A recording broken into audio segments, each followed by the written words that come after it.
안녕하십니까. 한번 읽어보는 금강경 그 세 번째 시간, 오늘은 3분하고 4분을 읽어볼 건데요. 그 전에 지난번에 그 2회, 즉 1분하고 2분 해설에서 제가 뒤에 자막으로 좀 틀린 것이 발견됐다. 그래서 그걸 다음에 설명해 드리겠다라고 했는데, 그게 이제 어떻게 된 사연이냐 하면, 사실은 이 금강경 한문으로 이거를 일일이 다 그 교체하는 것이 번거로운 작업이라서 제가 인터넷에 올라와 있는 한문 금강경 본을 가져다가 자막 작업을 합니다. 그런데 지난번에 2분의 그 자막 작업을 하다가 마지막에 여금제청 당위여설 부분에서 그 청자가 들을 청자가 아니라 청할 청자로 되어 있는 것을 제가 발견한 겁니다. 자막에서. 그래서 제가 뭐 거의 처음에 말씀드렸듯이 2000번 이상 읽은 금강경인데 저는 철석같이 들을 청자라고 생각하고 있었거든요. 근데 인터넷에서 다운받은 금강경 한자본에 청할 청자로 되어 있어서 그럼 해석이 완전히 달라지기 때문에 여러 가지 판본을 찾아봤습니다.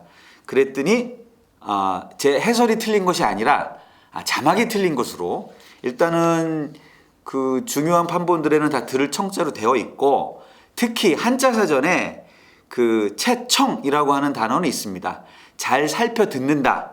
살필 채자에 들을 청자는 있지만 청할 청자로서의 제청은 없습니다. 한자 사전에 일단 없고, 그 다음에 그 믿을 만한 판본들에는 다 들을 청자로 되어 있어서 제 해설이 그냥 맞고, 자막이 틀린 것으로, 자막이 그 청할 청자가 아니라 들을 청자가 맞다. 그렇게 말씀드리겠습니다. 그래서 인터넷에 찾아보면 이 부분에 있어서 들을 청자가 아니라 청할 청자로 되어 있는 것이 한 절반 정도는 그렇게 되어 있습니다. 50대 50으로 들을 청자 50%, 청할 청자 50% 이렇게 되어 있는데, 그것은 여러 가지 의미상으로도 그렇고 명백한 오류이고요. 들을 청자가 맞고, 인터넷에 올라와 있는 것이라고 그래서 우리가 다 믿으면 안 되겠다. 굉장히 잘못된 정보도 굉장히 많기 때문에 그것을 다 믿으면 안 되겠고, 저도 이번 그 실수를 반성하면서 앞으로는 그 모든 글자 하나하나 다 그 확인을 해서 완벽한 것으로 해설하고 자막을 넣도록 그렇게 하겠습니다. 잠깐 혼란을 일으켜서 죄송하고, 다시 한번 이 부분을 해석하면은 여금채청 당위여설, 너희들은 잘 살펴서 들어라. 이제 너여 이제금 살필채 들을 청입니다. 그래서 너희들은 이제 잘 살펴서 들어라. 당위여설, 마땅히 너희를 위하여 설하겠노라. 이렇게 해설이 되겠습니다. 그래서 이제 그렇게 부처님께서 잘 들어, 이제부터 설할게 라고 이야기해서 그 설한 내용이 이제 오늘 할 3분하고 4분입니다. 사실 처음에도 말씀드렸지만 금강경은 한 얘기 또 하고 한 얘기 또 한다고 했지 않습니까? 사실 이 금강경 전체 내용의 결론이 이 3분하고 4분에 다 있습니다. 굉장히 두갈씩이죠. 이 다음부터는 한 얘기 또 한다기보다는 일종의 변주곡입니다. 그래서 주제에 의한 변주가 있지 않습니까? 그래서 이 3분과 4분의 내용을 주제로 해서 그것을 다양한 형태로 변주하는 것이다. 그래서 사실은 3분하고 4분만 보면 금강경 다 본 거나 마찬가지다 라고 할 수 있다. 이렇게 말씀드릴 수 있습니다. 특히 이 3분에 소명태자가 지은 3분의 제목이 벌써 그렇습니다. 3분의 제목은 대승정종분인데, 대승은 이제 말씀드렸듯이 이 금강경이 쓰여진 배경이 그런 부파불교, 아비달바 불교의 부작용을 타파하고 부처님 본래의 가르침으로 돌아가자라고 일어난 대승운동의 근본이 되는 경전이라고 했지 않습니까? 가장 초기 형태의. 또 정종이라고 하는 술 생각나시는 분 있으신지 모르겠습니다만, 바를 정자의 마루종입니다. 마루, 가장 높은 곳이라고 하는 뜻인데, 그래서 대승의 가장 높은 뜻을 펴고 있는 그러한 챕터다. 그래서 대승정종분이라고 했습니다. 이 종자는 원래 이 마루란 뜻인데 종교라는 말이 있지 않습니까? 종교, 그 서양의 릴리전을 일본 사람들이 종교라고 번역을 했는데, 원래 종교는 원래는 불교를 뜻하는 거였습니다. 마루종자에 가르칠 교자 해서 으뜸되는 가르침, 그래서 불교를 뜻하는 말이었는데, 그 서양의 릴리전이란 말을 일본 사람들이 번역하면서 마땅한 단어를 찾지 못하다가 으뜸되는 가르침, 그래서 원래는 불교를 뜻하던 종교가 지금의 그런 어떤 다양한 릴리전을 뜻하는 종교로 이렇게 의미가 확장된 그런 케이스입니다. 그래서 역시 대부분 많은 종교 용어들이 뭐 장로도 그렇고요. 지난 시간에 봤던 이렇게 불교 용어에서 많이 따왔습니다. 자, 그러면은 대승의 으뜸되는 바른 가르침을 설하고 있는 3분을 드디어 살펴보도록 하겠습니다. 이 3분은 어떻게 보면은 대승의 이론을 명확하게 하고 있는 거고요. 그 다음에 이제 뒤이어서 살펴볼 4분은 그 이론을 어떻게 실천할 것인가, 실천적인 부분에 대해서 설명하고 있어서 이 3분에서의 이론 그리고 4분에서의 실천을 합해서 결국은 금강경이 하고자 하는 얘기는 이 3, 4분에 다 있다. 앞에 아주 극히 두 갈씩이라고 할 수 있죠. 그래서 이 3, 4분이 굉장히 중요해서 오늘 좀 설명이 길어질 것 같은데 이 이후부터는 뭐 이 3, 4분에 계속되는 어떤 변주이기 때문에 금방금방 끝날 수 있지 않을까 싶습니다. 자, 그럼 3분을 읽어보겠습니다. 대승정종분 불고 수보리 제보살 마하살 응여시 항복기심. 이제 앞에 했던 수보리의 질문에 대해서 이제 다시 한번 또 말씀을 하시는 거죠. 그래서 부처님이 말씀하시기를 수보리야, 모든 보살과 마하살은 이와 같이 그 마음을 항복받아야 한다. 이렇게 이제 다짐을 하고 계십니다. 여기서 마하살은 산스크리트어의 마하사트바의 한문식 음역인데 마하는 크다라는 뜻입니다. 자, 그러면 이제 모든 보살들은 어떻게 그 마음을 항복받아야 되느냐? 결론이 나오는데요. 소유일체 중생지류 약난생, 약태생, 약습생, 약화생, 약유색, 약무색, 약유상, 약무상, 약비유상, 비무상 악의 영입 무여열반 이멸도지. 자, 요거는 굉장히 좀 긴데요. 여기서 우리 인도 사람들, 대륙 사람들의 그 스케일, 또 부처님의 큰 스케일을 알 수가 있습니다. 있는 바 소유, 있는 바 모든 중생은 그 종류에 따라서 원래 이거는 뭐 이 뒤에 나오는 쭉 9가지 종류가 있는데 그거는 당시에 인도 사람들이 생각하던 생명들의 태어나는 방식, 존재하는 방식이 총 9가지였답니다. 그래서 그거를 구류 중생이라고 하는데 그 구류를 쭉 얘기하고 있습니다. 즉 부처님께서 이 법을 설하는 것이 우리 인간만을 뜻하는 것이 아니고 인도에서는 윤회 사상이 있지 않았습니까? 그래서 총 6도 윤회를 한다고 했는데 그 6가지 윤회를 하는 그 모든 중생들을 총망라해서 내가 지금 그 사람들에게 가르침을 피겠다라고 해서 그 6도 윤회에 사는 9가지 종류의 중생들을 총망라하고 있는 겁니다. 그 9가지 중생들이 자 뒤에 이제 나오는 건데 난생, 알로 태어나는 것이나 또는 태생, 그 포유류죠. 태에서 태어나는 그러한 것들이나 습생, 물에서 태어나는 거. 그때 뭐 잠자리 이렇게 물에서 이렇게 나오지 않습니까? 또 물고기들이 사실은 물고기도 난생이지만 인도 사람들은 이제 이것들을 그냥 물에서 태어난다고 생각했습니다. 그 물에서 태어나는 것이나 또 화생, 화해서 태어난다. 이게 무슨 말인가 싶은데 일단은 먼저 그러면 6도 윤회에 대해서 상식적으로 불교에서 말하는 6도 윤회에 대해서 알아보면 원래는 힌두교 전통이죠. 사실은 불교가 윤회를 인정하느냐에 대해서는 논란의 여지가 굉장히 많습니다. 원래 이건 힌두교에서 나온 건데 윤회는 힌두교에는 사람이 또는 어떤 생물이 죽으면 중생이 죽으면 총 6가지 세상의 종류의 윤회를 한다고 했습니다. 그게 첫 번째가 천상입니다. 두 번째는 인간, 세 번째가 아수라, 여기까지가 삼선도, 착할 선자, 좋을 선자 써서 이제 6도 중에서 좀 좋은 쪽에 속하는 거고요. 그 다음에 삼악도, 나쁜 쪽에 빠지는 것이 축생, 악귀, 지옥, 이렇게 3개가 삼악도인데 천상세계 이 화생을 설명하려고 하다 보니까 이제 이 6도 윤회의 천상을 말씀드려야 되는 건데 천상도 모두 28천이라고 해서 28개의 천상이 있고요. 일종의 천국이라고 할 수 있죠. 근데 이 천국이 결코 좋은 게 아닙니다. 아까 얘기했던 삼선도 중에서 천상 다음에 인간, 그 다음에 이제 아수라잖아요. 근데 이 천상 세계에 태어난 사람은 절대로 부처가 될 수가 없습니다. 왜냐하면 천상 세계는 너무 살기가 좋아가지고 내가 깨달아야겠다.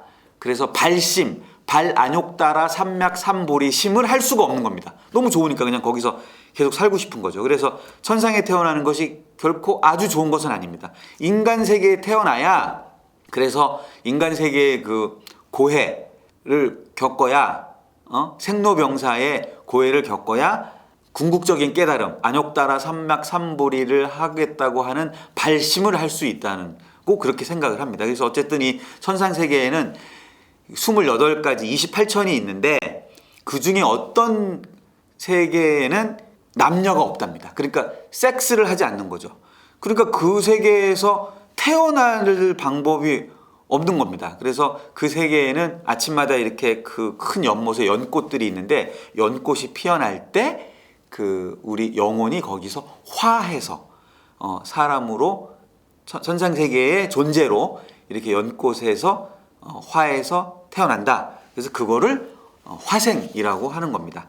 그 다음에 약 유색, 약 무색. 이것도 역시 천상세계의 경지인데, 천상세계는 아까 28천이 있다고 그랬는데 그 중에서 무색계가 4천이 있고요. 그 다음에 색계가 18천이 있습니다. 그래서 그 밖에 욕계가 또 6개가 있어서 합해서 28개인데, 색계는 어떠한 형상이 있는 것을 얘기하는 거고, 무색계는 형상이 없는 것, 신 같은 거, 이런 걸 얘기하는 겁니다. 그 다음에 약 유상, 약 무상. 상이라고 하는 것은 어떤 그러한 감각, 이런 것을 이야기하는 겁니다. 그래서 어떤 감각이 있는 것이나 또는 감각이 없는 것, 이것도 역시 신이라고 할 수 있겠죠. 그 다음에 약 비유상, 비무상. 감각이 있다고 할 수도 없고 없다고 할 수도 없는 아주 최고 경지의 신을 뜻하는 겁니다. 즉 부처님이 지금 설법하시고 있는 이 내용은 우리 중생들, 우리가 흔히 얘기하는 인간들만을 위해서 내가 이 설법을 얘기하고 있는 것이 아니라 육도윤회에 있는 모든 존재들, 비유상 비무상 지고지순의 신이라고 하는 존재를 비롯해서 화생하고 있는 천상세계에 있는 애들을 포함해서 모든 육도윤회에 있는 모든 중생들을 위해서 내가 이 얘기를 하고 있다고 하는 것이 있고요. 이 모든 중생들을, 인간뿐만 아니라 이 모든 중생들을 내가 걔, 이것도 역시 모두 걔지 않습니까? 내가 얘네들을 모두 다 무여열반으로 들어가게 해서, 그래서 멸도하였다는 겁니다. 즉 부처님이 가르침을 베풀어서 열반에 이르게 하는 중생들의 범위가 스케일이 어마어마하게 큰 거죠. 이거 뭐 일종의 전 대륙기질이라고 생각하는데, 인간만을 뜻하는 것이 아니라 이 육도윤회에 있는 모든 생명들을 내가 다 멸도해서 모든 중생들을 다 무여열반, 열반은 이제 니르바나의 역시 또 중국식 번역인데, 음역인데, 니르바나라고 하는 것은 사실은 촛불을 불어서 끈다라고 하는 뜻입니다. 그래서 니르바나는 이제 열반으로 해석이 되는데, 이 열반이 또 특히 이 그 부파불교에서 그 아라한을 추구하던 부파불교에서는 이 열반이 2가지 종류가 있었던 겁니다. 유여열반과 무여열반. 그래서 열반에 이르긴 이르렀는데 뭐가 좀 찌꺼기가 남아있는 거, 이게 유여열반이고요. 무여열반은 찌꺼기조차 남지 않은 거. 사실은 무여열반은 엄밀한 의미로 말하면 죽음입니다. 즉 육신까지도 모두 벗어버리는 거, 이것이 무여열반입니다. 사실은 부처님도 그 열반에 이르고 나서, 보리수나무에서 깨달음이 이르렀을 때 열반에 이르고 나서 일종의 유여열반이죠. 아직 육신이 있으니까.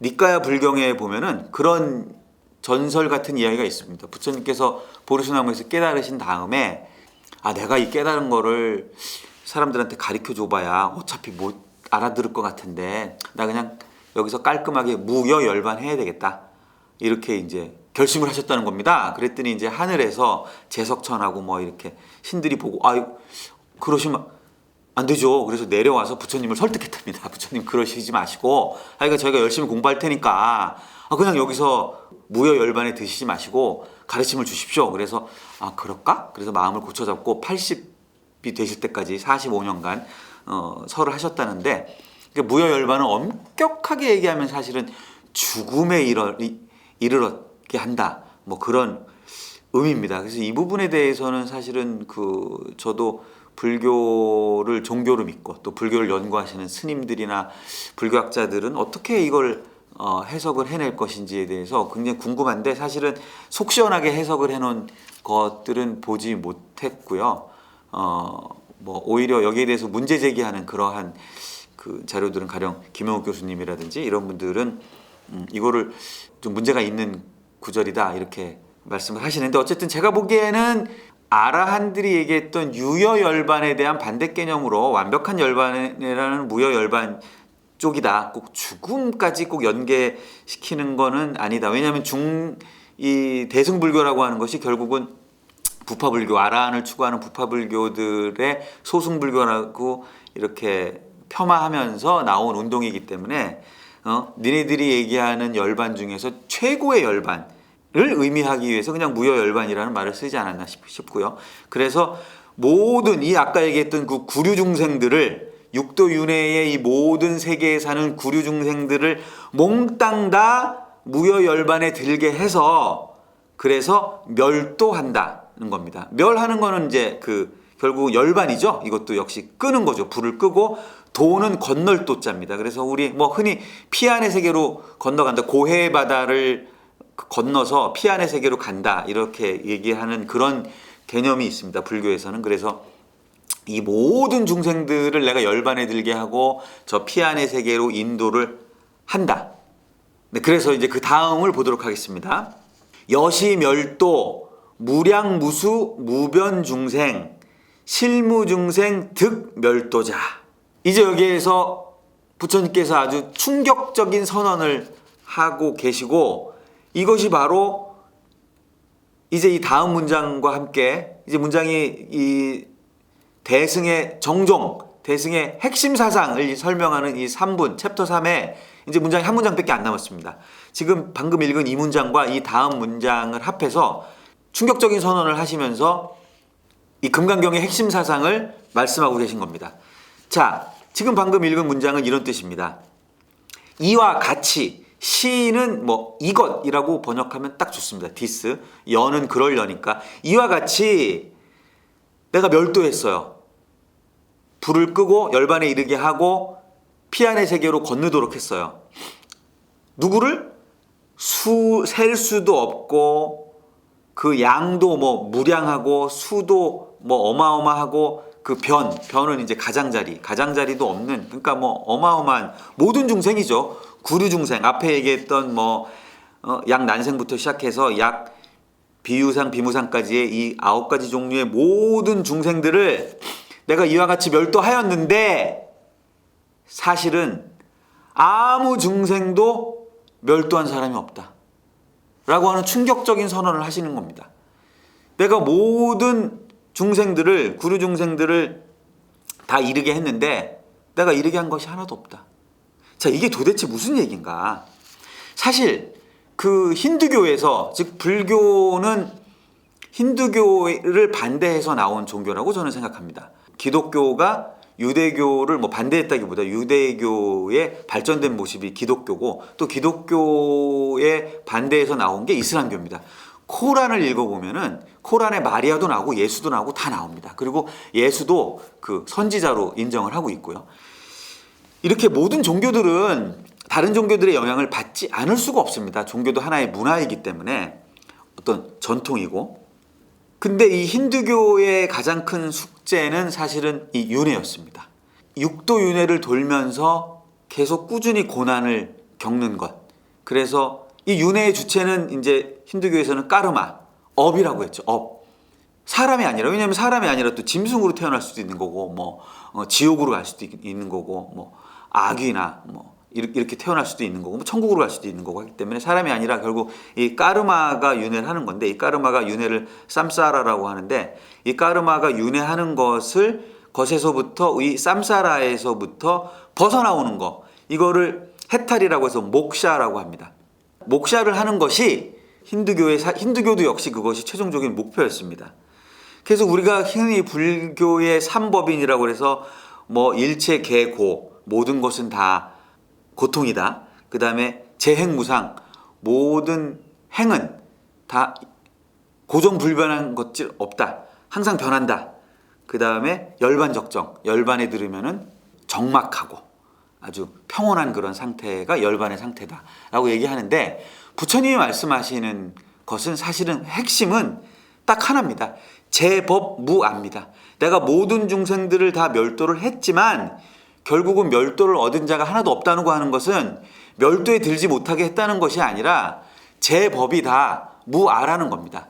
여기서 법은 제행무상에서의 행과는 완전히 다른 개념입니다. 여기서 법은 일체의 유의법과 무의법, 즉 있는 것과 없는 것을 모두 포함한 일체 만물 모든 것을 다 얘기하는 것이고, 여기서 무아는 나라고 하는 것이 아니라 어떤 실체, substance가 없다는 얘기입니다. 사실은 이 부분에서 제가 부처님의 가르침이 놀랍구나 하는 것을 깨달은 부분입니다. 이 제법무아가. 제법무아는 결국 어디로 연결되냐면은, 제가 이 동영상 한번 읽어보는 금강경을 시작하기 전에 녹화해서 유튜브에 올렸던 것 중에서 현대물리학과 이 우주의 실체 뭐 이러한 제목으로 올린 것이 있습니다. 현대물리학의 인식과 완벽하게 똑같다는 거죠. 일체의 모든 있는 것들, 제법은 결국 여기서 아는 어떤 실체를 이야기하는 건데 실체가 없다는 겁니다. 현대물리학이 밝혀낸 것이 바로 그겁니다. 현대물리학은 이 우주에 있는 모든 물질들이 어떤 물질이 있는 것이 아니라 단지 파동 함수로서만 존재를 하다가 그것이 어떤 관찰자의 관찰이라고 하는 행위를 만났을 때 비로소 파동 함수가 붕괴되고 물질이 된다라고 하는 것인데, 그것과 저는 이 부처님의 말씀이 완벽하게 동일하다고 그렇게 인식을 하는 것입니다. 그리고 이 금강경을 끝까지 읽어보면은 부처님이 깨달으신 궁극의 것이 바로 그것이다 라고 하는 것을 알 수 있습니다. 지금 이게 워낙 결론이 그냥 뜬금없이 앞에서 짠 나와가지고 이게 뭐지? 라고 헷갈릴 수가 있는데, 제가 아까도 말씀드렸듯이 금강경은 계속해서 변주하고 있거든요. 이 뒷부분의 변주를 읽어보면 읽어볼수록 부처님이 깨달은 것이 바로 그거구나.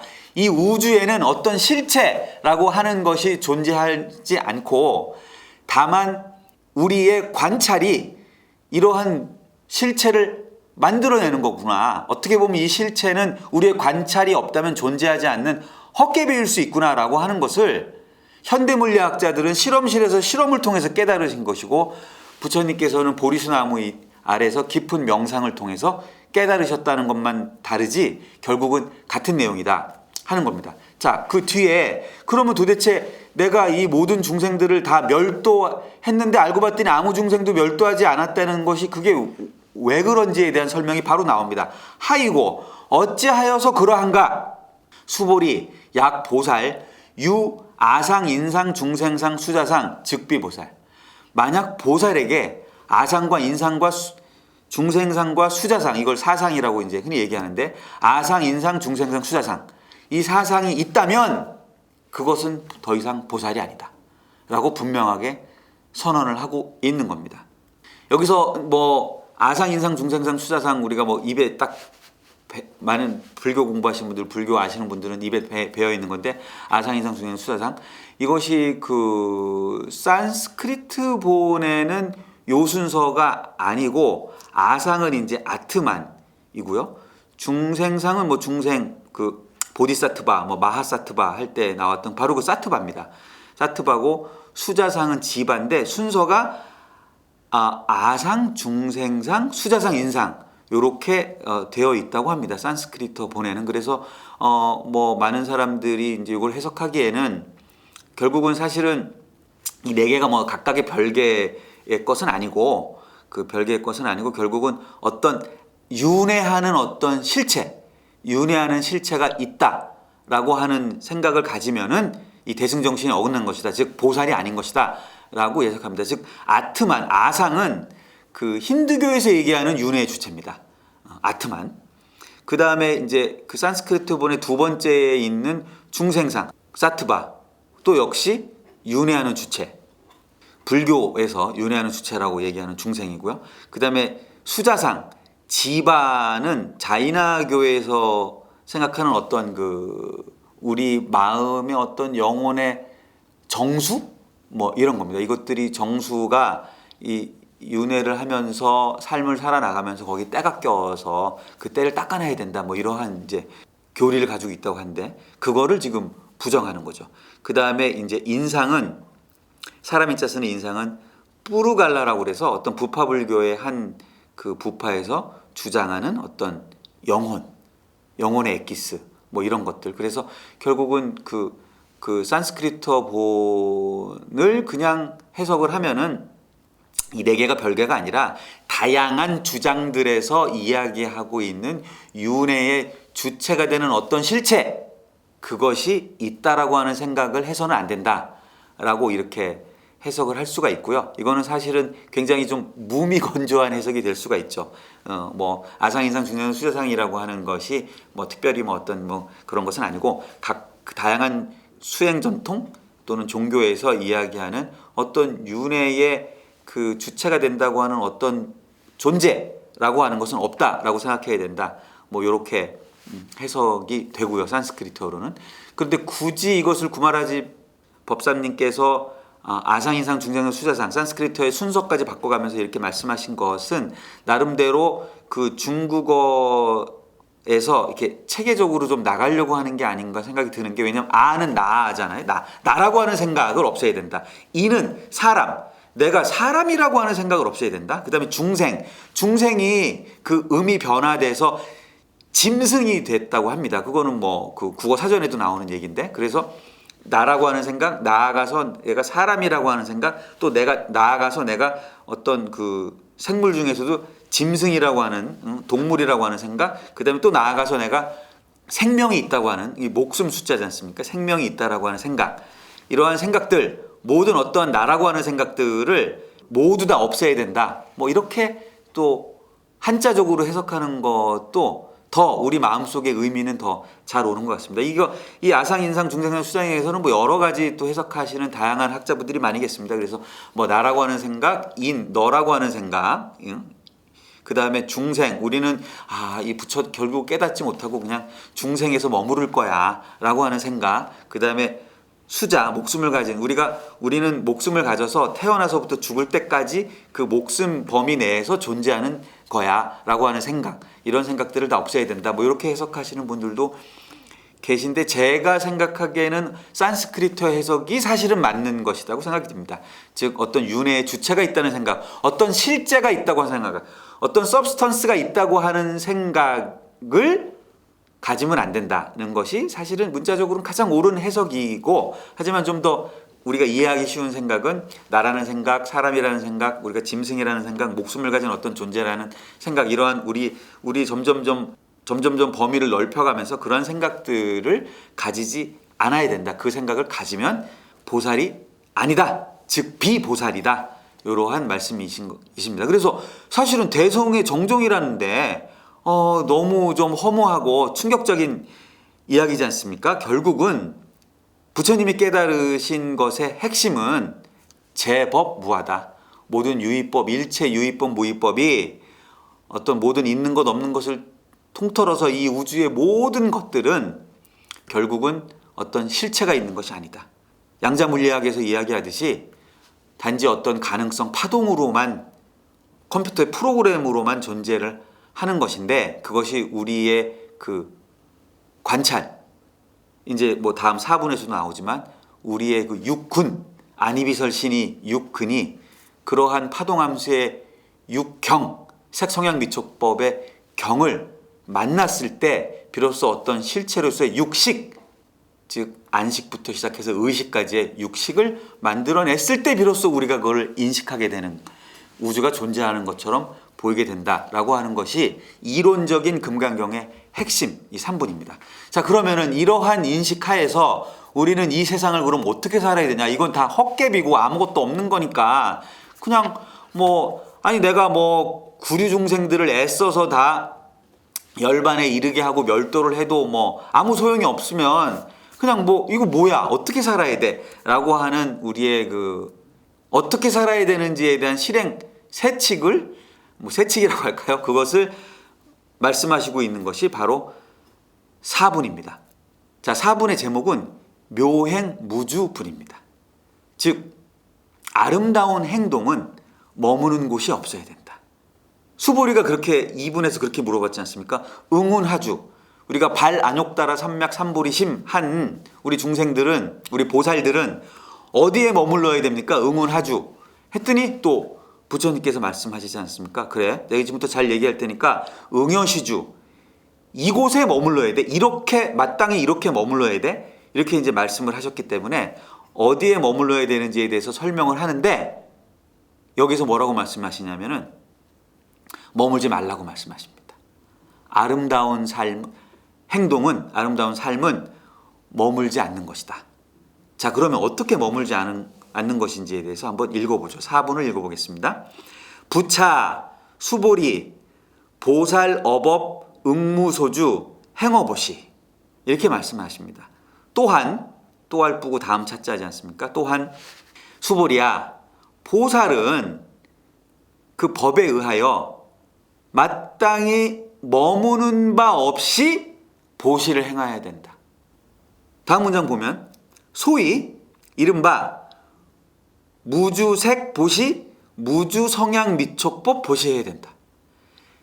색에 머물러서 보시하지 말고 성향 미촉법에 머물러서 보시하면 안 된다. 불교에 보면 이제 이런 식으로 많이 합니다. 이제 육근, 육경, 뭐 육식 이런 게 있는데 그 중에서 하나만 딱 떼어서 앞에 거만 하나 떼어서 원래는 색 성향 미촉법입니다. 색 성향 미촉법은 육경인데 우리의 육근은 뭐냐면 우리의 감각, 일종의 우리 감각기관이라고 보시면 됩니다. 우리가 이 파동함수로 이루어진 세상을 관측하는 데 사용하는 6개의 뿔이죠. 이 6개의 뿌리를 통해서 우리가 세상을 인식하게 되는 건데 그 6개의 뿌리를 불교에서는 육군이라고 하고 안이, 비설, 신, 의를 육군이라고 합니다. 안, 눈, 이, 귀, 비, 코, 설, 혀, 신, 몸, 의, 마음. 이 6개의 뿌리로 우리가 이 우주를 인식하지 않습니까? 보고 듣고 맛보고 느끼고 냄새 맡고 그래서 그것을 가지고 우리가 또 마음의 작용을 일으키고 우리 마음까지 이렇게 육군. 그런데 요 육군이 인식하는 대상 그걸 육경이라고 하는데 그 대상이 바로 여기 나오는 색, 성향, 미촉법입니다. 즉 그 눈으로 보는 거 순서대로입니다. 안이비설신이 순서대로 해서 눈으로 보는 것이 색, 모습이고요. 그 다음에 귀로 듣는 것이 소리, 성이지 않습니까? 그 다음에 코로 냄새 맡는 것이 향이고요. 혀로 맛보는 것이 미이고 몸으로 느끼는 것이 촉이고 그 다음에 마지막으로 우리 마음으로 느끼는 것을 이제 법이라고 불교에서는 얘기합니다. 이렇게 이 6개의 경계에 머무르지 말고 보시를 행해야 된다는 겁니다. 수보리, 보살, 응여시보시, 부주어상. 즉 보살은 이와 같이 보시를 해야 되고 마땅히 이와 같이 응여시, 마땅히 이와 같이 보시를 해야 되고 어떤 상해, 아까 얘기했던 그런 육경에 어떤 모습에 어떤 내가 보시한다라고 하는 느낌으로 보시를 해서는 안 된다는 거죠. 왜 그러냐 하면은 그 다음에 이제 그 이유가 나옵니다. 하이고 왜 그러냐 어찌하여 그러한고 약 보살 부주상 보시 기복덕 불가사량. 만약에 보살이 어떤 상에 머물지 않고 보시를 하면 그 복덕이 그 복이 불가사량 숫자로 어떻게 셀 수가 없는 어마어마한 복덕이 있기 때문이라는 겁니다. 즉 마음에 머물지 않고 보시를 해야 복덕이 크다는 겁니다. 근데 여기서 중요한 것은 내가 큰 복덕을 받아야지. 그러니까 내가 마음에 머물지 말고 보시를 해야 된다 라고 하면은 벌써 이게 마음에 머문 거죠. 그 복덕을 받기 위하겠다고 하는 마음에 머문 거니까 진짜로 아무런 마음 없이, 왜냐하면 제법 무하니까 나라고 할 것이 없으니까 마음을 낼 마음도 없는 거죠. 그런데 자 여기에서 바로 이제 그 어떻게 살아야 되는지, 이게 4분이 3분의 실천 강령이라고 하지 않았습니까? 즉 3분에서는 제법 무하라고 했는데 아무것도 없다고 했는데 내가 내가 멸도한, 내가 열반에 이르게 한 중생이 아예 없다고 얘기를 했는데, 그러니까 그냥 뭐 아무것도 없네, 허무하다, 이것이 아니라 그럼에도 불구하고 우리는 살아내야 되는 거죠. 그럼에도 불구하고 우리는 보시를 해야 되는 겁니다. 이 보시는 지난 시간에도 말씀드렸지만 대승불교의 보살들이 행해야 되는 6바람일 중에 첫 번째 바람일이지 않습니까? 우리가 6바람일을 행해야 되는 겁니다. 즉 아무것도 없으니까 이거 불교는 허무하니까 이제 없으니까 그냥 우리는 확 죽어버리면 돼가 아니라 6바람일을 행해야 되죠. 첫 번째 바람일은 보시바람일을 우리가 행해야 되는데 그것을 머무는 바 없이 행하라는 것입니다. 왜? 그 복덕이 그렇게 했을 때의 복덕이 크다는 겁니다. 그렇게 했을 때 우리가 이 삶을 사는 의미가 있는 겁니다. 즉 우리가 비록 마치 컴퓨터 게임 속에 있는 사람들처럼 실체라는 것이라고 할 거 없는 마치 이준법에 프로그래밍 되어 있는 컴퓨터 게임처럼 이렇게 파동 함수로 이어 있는 이 실체가 없는 세상에서 우리의 어떤 관찰로서 이루어진 세상에서 존재하는 컴퓨터 게임 속의 캐릭터이긴 하지만 그렇다고 뭐 이거 다 어차피 게임이니까 뭐 그냥 뭐 대충 이것이 아니라 그 캐릭터로서 그 게임에 충실하게 임하라 라고 하는 것이 부처님의 가르침이신 겁니다. 그 게임의 룰을 우리가 알고 어떻게 하면 게임을 재밌게 할 수 있는지를 깨달아서 그 게임을 충실하게 해라. 이왕 게임 속에 들어왔으면 해야지. 또 부처님은 뭐 거기서 한 단계 더 나가서 그렇게 충실하게 게임을 했을 때에 마침내 해탈, 목사의 경지에 도달할 수 있다. 이 쌈싸라를 윤회의 그 사슬을 끊고 해탈의 경지, 목사의 경지에 도달할 수 있다고 말씀을 하신 겁니다. 그 다음에 이제 이 또 인도 특유의 어마어마한 스케일이 나옵니다. 이제 부처님께서 엄청나게 큰 또 스케일을 보여주시죠. 수보리, 어이우나, 수보리야, 너 어떻게 생각하니? 응? 동방허공 가사량부? 이 동방에 있는 허공을 그 양을 우리가 생각하는 것이 가하지 않냐? 가하냐 안 가하냐? 그랬더니 이제 수보리가 대답하죠. 불야세존. 아유 부처님 그거는 안 되죠. 뭐 감히 그거를 어떻게 우리가 사량 그 양을 우리가 생각해낼 수가 있겠습니까? 그랬더니 또 부처님이 또 질문하십니다. 수보리 남서북방 사유상하 허공 가사량부? 남서북방의 이 사방이라고 하죠. 그 다음에 사유 좀 이따 설명드리겠습니다. 상하 이 남서북방과 사유와 상하 이렇게 남서북방이 그 사방이잖아요. 그 다음에 사유가 또 4개입니다. 사유는 뭐냐면 남서북방의 그 사이를 얘기하는 겁니다. 그러니까 동북 뭐 동남 무슨 이런 거 있지 않습니까? 서북 서남 이렇게 동서남북과 그 사이 4개 요걸 사유라고 하는데 그래서 이제 우리가 사방팔방 할 때 이렇게 팔방이고요. 인도 사람들은 입체적으로 생각해서 거기에다 상하를 더해서 그 총 10방을 얘기했습니다. 우리가 뭐 사방 팔방을 얘기할 때 인도 사람들은 그 팔방뿐만 아니라 동서남북과 그 사유뿐만 아니라 위아래까지 해서 10방을 얘기했고 이게 불교에서 얘기할 때 10방이 좀 발음이 좀 그러니까 시방이라고 발음하면서 시방세계라고 얘기합니다. 그래서 불교에서는 세계를 얘기할 때 시방세계라고 얘기합니다. 시방세계라는 모든 세계를 얘기하는 겁니다. 이 모든 세계에 아까는 이제 동방만 딱 꼭 집어서 동방의 허공을 넣어 그 크기를 감히 상상이나 할 수 있어? 이렇게 물어본 거고 상상하기 힘들죠. 그랬더니 야 그러면은 동방도 지금 상상하기 힘든데 이 시방세계 몽땅 다 동서남북과 그 사유와 상하까지 너 다 생각이 되겠어? 그랬더니 이제 수보리가 그거 불야세존 부처님 그거는 불가능하죠. 그랬더니 이제 부처님이 또 큰 스케일을 보여주시면서 수보리야 보살이 무주상 보시 복덕 역부여시 보살이 어떤 상에 머물지 않고 아까 얘기했던 아상, 인상, 중상상, 수자상 이런 상에 머물지 않고 보시를 한 복덕이 역부여시 이와 같다. 그 또한 이와 같다. 이와 같이 불가사량 셀 수가 없다. 역부여시 불가사량 이 시방세계의 그 허공을 다 이 어마어마한 세계를 이 우주를 네가 셀 수 없듯이 셀 수가 없어. 수보리야 보살은 단응여 소교주 보살은 단지 오로지 마땅히 이와 같은 가르침에 주해야 된다. 즉 지금 수보리의 질문도 어디에 머물러야 됩니까? 어디에 마음을 머물러야 됩니까? 그런 거고, 부처님도 야 응여시주 이렇게 머물러 이렇게 말씀을 하셨는데, 여기서 이제 그 결론을 딱 말씀하시는 겁니다. 이러한 가르침에 머물러야 된다. 즉, 자 총정리하면 3분에서 이 우주의 실상은 없다. 아상, 인상, 중상상, 수자상 이런 거 다 없다. 제법은 무하다. 단지 우리가 없는 것들이 우리의 그런 어떤 육근, 아니비설신이가 육경을 만나서 비로소 의식을 할 때에, 마치 양자물리학자들이 얘기하듯이 파동함소가 우리의 관측을 만났을 때, 그때 비로소 전자가 되고 어떤 소립자가 되는 것처럼 이 세상에는 실체는 없다.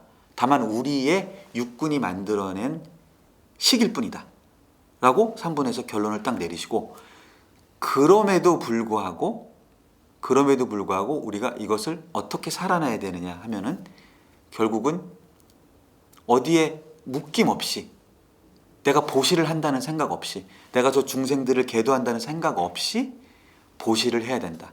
여기서는 이제 보시만 예를 들으셨지만 사실은 저는 이것이 육바라밀 전체를 다 말씀하시는 거라고 생각합니다. 우리가 보시를 하고 계율을 지키고 또 참고 이렇게 하는 그 모든 것들을, 그때 지혜를 쌓고 뭐 참선을 하고 바른 길을 가는 이 모든 것들을 우리가 충실하게 해내야 된다.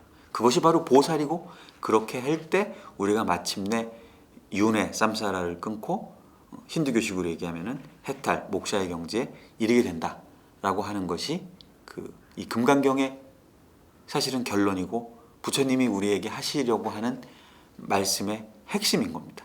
이제부터 이어질 5분부터 32분까지는 이제 이 얘기들을 좀 더 구체적으로, 좀 더 다른 예를 들어가면서 변주하시는 것에 불과합니다. 그렇습니다. 우리는 게임 속에 있는 존재입니다. 사실은 우리는 힌두교식으로 얘기하면 육도윤회, 이 게임 속의 6개의 세계관 중에서 가장 좋은 세계관에서 태어났습니다. 천국도 좋지 않답니다. 섹스도 없답니다. 그래서 화생을 한답니다. 거기는 너무 그냥 편하기만 해서, 고민도 없고 해서 발심을 할 그럴 계기도 마련되지 않습니다. 우리가 이 육도윤회 중에서 인간으로 태어났다고 하는 것은 사실은 우리가 이 게임을 하기 위해서 굉장히 많은 비용을 이미 지불했다는 겁니다. 저는 그렇게 생각합니다. 그래서 우리는 이곳에서 이 게임을 충실하게 하는 것이 우리에게 주어진 목적입니다. 애석하게도 많은 사람들이 이 게임을 하는 진짜 목적, 그 다음에 이 게임 속이 돌아가는 법칙들을 잘 모르는 것 같아서 안타깝습니다. 저희 인디교는 금강경을 통해서 우리가 이 세상을 어떻게 살아야 되는지, 우리가 이 게임을 어떻게 해야 되는지, 어떤 것이 이 게임에서 우리가 취득해야 되는 포인트인지에 대해서 같이 한번 공부하고 연구하고, 우리가 정말 이 게임을 제대로 해서 제대로 포인트를 따서 이 게임의 진정한 위너가 되는 그런 방향을 함께 모색해 보려고 합니다. 한번 이어지는 금강경 이제 5분부터는 굉장히 쉬워지니까요. 금방금방 진도가 나갈 것 같고, 같이 끝까지 한번 읽어보면서 우리가 어떻게 이 게임을 해야 되는지 같이 한번 공부해보는 시간이 됐으면 좋겠습니다. 여러분들 오늘도 여러분 자신의 신을, 여러분 마음속에 있는 자신의 신을 직접 찾아서 그 신과 함께하는, 그 신의 목소리를 듣는 그러한 하루 되시기를 기원드리면서 다음 시간에 다시 찾아뵙겠습니다. 감사합니다.